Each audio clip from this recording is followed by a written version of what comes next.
महाभाग, हम दोनों समझदार हैं, तो भी हम में जो मोह पैदा हुआ है वो क्या है?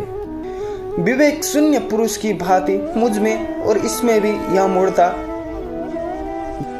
दिखाई पड़ती है। फिर ऋषि कहते हैं, हे महाभाग, विषय मार्ग का ज्ञान सभी जीवों को है, इसी प्रकार विषय भी सब जीवों के लिए अलग अलग है।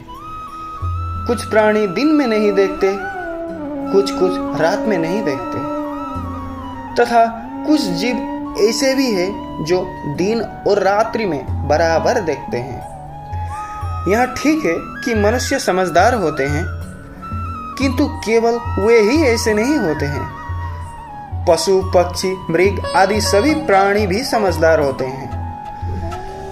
मनुष्यों की समझ भी वैसी ही होती है जैसे उन मृग, पशु, पक्षी की होती है।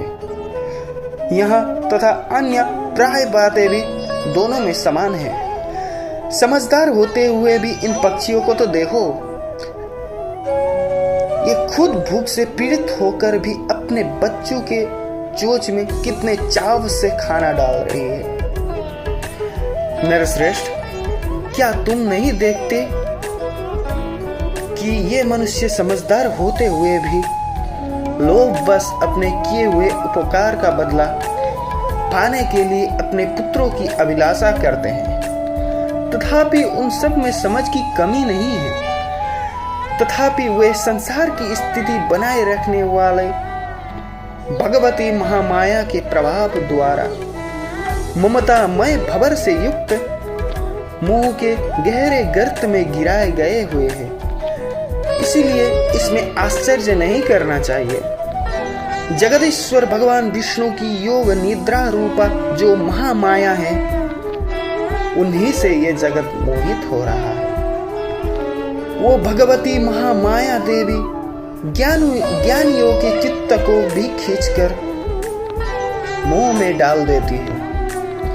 वे ही इस संपूर्ण जगत की चराचर सृष्टि करती है, तथा वे ही प्रसन्न होने पर मनुष्यों को मुक्ति के लिए वरदान देती है। वे ही पराविद्या, संसार हेतु बंधन और मोक्ष की हेतुभूता सनातनी देवी तथा संपूर्ण ईश्वरों की भी अधीश्वरी है। राजा ने पूछा, भगवान, जिन्हें आप महामाया कहते हैं, वे देवी कौन है? ब्रह्मन, उनका आविर्भाव कैसे हुआ तथा उनके चरित्र कौन कौन से हैं? हे ब्रह्मवेत्ताओं में श्रेष्ठ महर्षि, उन देवी का जैसा प्रभाव हो, जैसा स्वरूप हो और जिस प्रकार प्रादुर्भाव हुआ हो, वो सब मैं आपके मुंह से सुनना चाहता हूं। ऋषि कहते हैं, राजन, वास्तव में तो वे देवी नित्य स्वरूपा ही है। संपूर्ण जगत उन्हीं का रूप है तथा उन्होंने समस्त विश्व को व्याप्त कर रखा है। तथापि उनका प्राकट्य अनेक प्रकार से होता है। वह मुझसे सुनो।